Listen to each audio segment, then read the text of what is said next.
Roubaïa, une très grande cité minière riche en coltan, tourmaline, cassitérite du Nord Kivu, se vide de ses habitants. Depuis 8h45, un mouvement de déplacement de la population en direction des Saké et Goma est en cours jusqu'à ce moment. Fact-check, la cité minière de Roubaïa sous contrôle des terroristes du 1-23. Méfiez-vous, c'est une fausse information. La cité s'est vidée de ses locataires depuis hier, mais elle reste sous le contrôle de l'armée congolaise et elle est à plus ou moins 50 km de la dernière position du terroriste des 1-23. Autre nouvelle, les habitants du groupement Rougari ont découvert le jeudi 2 février 8 engins non explosés. Et selon eux, ces engins de mort seraient abandonnés par les terroristes du 1-23 lors de l'occupation de cette zone. 3 autres engins explosifs ont été découverts le même jeudi à Bouramba, au groupement Binza, vers l'église catholique des Kanzanza, en territoire de Rutshuru. Des notables de cette contrée, Aimé Mboussa Mukanda, appellent à une action des organisations pour le déminage, car ces bombes représentent un grand danger pour la population locale. Dans des endroits occupés par les terroristes du 23, plusieurs bombes sont visibles, dont 3 à Bouramba. Cette position avait été occupée par ces terroristes. Ils ont abandonné ces bombes lorsqu'ils ont quitté cette zone. Nous signalons au gouvernement que d'autres bombes sont visibles à Rougari. Une autre bombe est piégée aussi à Kisharo. Et d'autres effets militaires sont abandonnés par les terroristes du 1-23 partout là où ils occupent.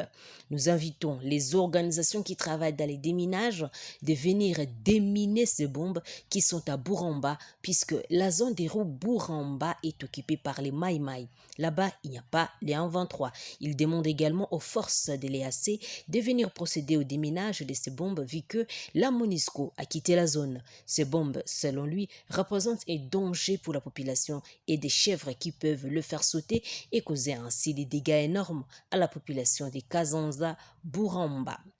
Quittons là-bas pour Ouvira où une personne a été tuée par balle et environ 88 vaches ont été emportées à la suite d'une attaque des Maï Maï Twiraneho le mercredi 1er février au village Mbundamo en territoire d'Ouvira. Le chef du groupement Bijombo Tété Amissi a confirmé ces bilans, ajoutant qu'un autre civil, un bouvier, est porté disparu. Selon cette autorité traditionnelle, ces vaches volées à Mbundamo ont été dirigées vers Mugeti, Muramvio et Takinyakirango, des localités où sont localisés les Maï Maï Turaneho. D'autres sources locales affirment que certaines vaches ont été intentionnellement abattues par ces assaillants pour sabotage. L'incursion des Twiraneho s'est passée dans ce pâturage du bétail des Mbundamo où 3 femmes membres de cette communauté locale ont été libérées par les FARDC du 3301e régiment basé dans la zone. Ces femmes avaient été prises dans la zone lors d'une embuscade menée par des combattants Twiraneho contre les forces armées de la RDC. Un soldat congolais a été même tué dans cette embuscade. Ces femmes étaient accusées d'approvisionner les Twiraneho en rations. Elles ont été renvoyées dans leur village de Shakira, à environ 25 km au sud de Bijombo centre. Pour sa part, les commandants des forces armées de la RDC à Bijombo, le colonel Faustin Balizani, déplore cette attaque contre le propriétaire de la vache. Les assaillants se sont retirés, selon lui, vers Magunda, où est basée la task force de l'EAC. Il les appelle de communautés locales, les Bafuliru et aussi des Banyamulenge au dialogue pour éviter ces vols récurrents des bétails dans la zone. Dirigeons-nous à Massissi, où des milliers de déplacés des Kichanga, des Mwesso et aussi des Kalembe vivent depuis quelques jours dans des conditions difficiles dans la partie ouest du territoire des Massissi. Nous sommes au Nord Kivu. Selon la société civile locale, ces personnes ont fui l'avancée du 1-23 qui s'affrontent aux forces armées de la RDC sur l'axe Sake-Kichanga. Certains ne sont dirigés notamment à Massissi centre, d'autres vers Pinga en territoire de Walikale. Dans ces lieux de refuge, ces déplacés vivent dans des conditions désastreuses car ils sont dépourvus de tout. Selon la société civile locale des Saké, la cité des Saké est située à environ 30 km de Goma et a accueilli depuis jeudi dernier plusieurs déplacés en provenance de la partie sud du territoire. Ce sont notamment des populations de Kiloliwe, des Makombo, des Karenga, des Kavati, des Kakomero, des Kingi et aussi des Nyamitaba. Ces derniers ont trouvé refuge dans des écoles et des églises de la place, tandis que d'autres sont dans des familles d'accueil. Le président de la société civile de Massissi, Telesphore Mitondeke, sollicite un couloir humanitaire afin d'éviter les pires vu la situation humanitaire désastreuse. La société civile des Saké redoute une famine à Saké Centre et à Goma qui s'approvisionnent des produits vivriers à partir des agglomérations vidées de leur population. Environ 30 000 personnes ont fui les affrontements à Kichanga pour trouver refuge à Mweso. Leurs conditions de vie sont très difficiles.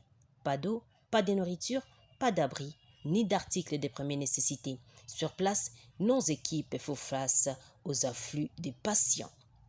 Rentrons à Butembo où 2 personnes, des présumés voleurs qualifiés, ont été présentées à la presse le jeudi 2 février 2023 en ville de Butembo.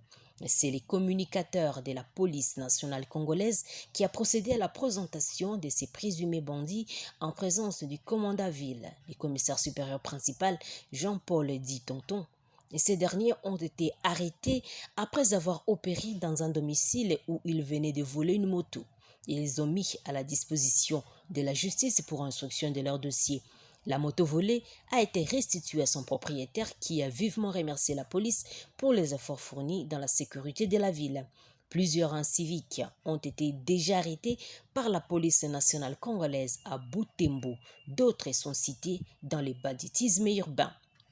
Parlons d'autres choses dans cette édition.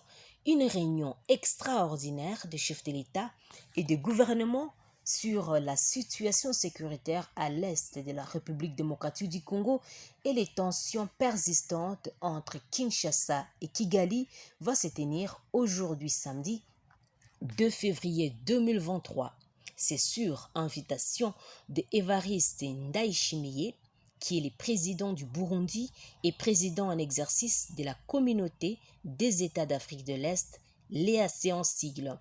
Tous les dirigeants de la région confirmaient leur participation, sauf Salva Kiir Mayardi, qui doit accueillir le pape François au Soudan du Sud déjà dès ce vendredi soir. Pour sa part, le chef de l'État Félix Antoine Tshisekedi, le président de la RD Congo, sera présent, renseigne son cabinet. Pour ce faire, une équipe est déjà présente dans la capitale burundaise à cet effet. Ce sommet intervient 4 jours seulement après l'expulsion des 3 officiers rwandais déployés dans le cadre du commandement de la force régionale de cette organisation sous-régionale.